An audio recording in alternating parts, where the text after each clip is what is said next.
El Imperfecto, Part 1. Hello, I'm Miss Reyes, and I'm here to teach you about the imperfect. What is the imperfect? ¿Qué es el imperfecto? In Spanish, there are two simple tenses.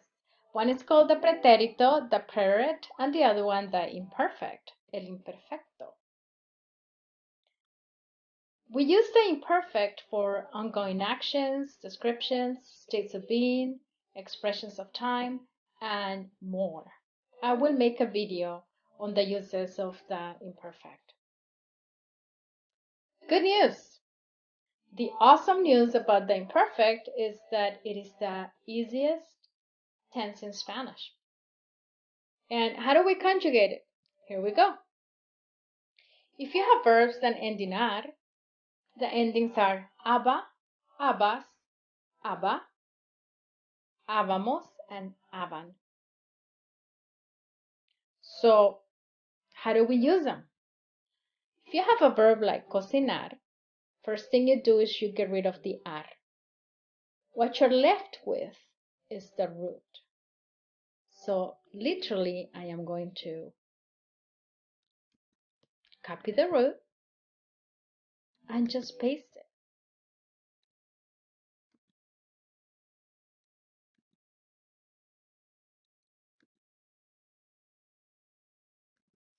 And that is how you conjugate it.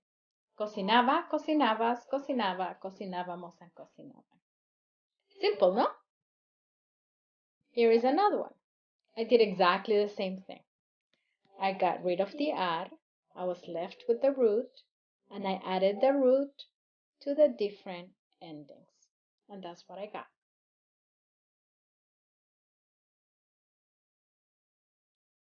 Conclusions. Did you notice that cantaba, yo cantaba, and él cantaba are the same? So the conjugations are exactly the same. How are we going to know if it's yo or él? You should be able to differentiate them by the context, but if you cannot, then you should write down what the subject is. Also, the nosotros form, like in cantábamos, has an accent mark over the A. What about verbs that end in er and ir? If you look at them, they look exactly the same.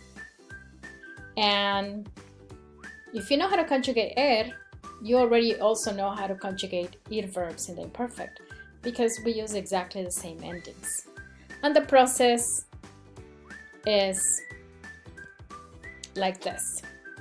You get rid of er, you're left with the root, and then you add your endings.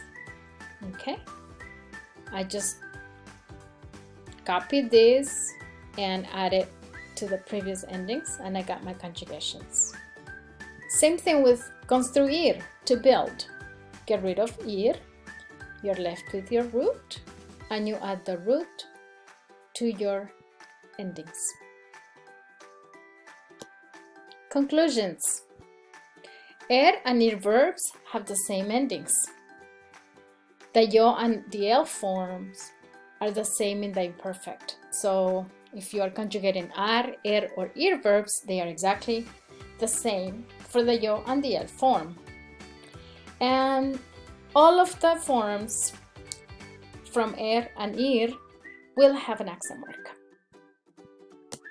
Gracias, and be ready for the next video. Adiós.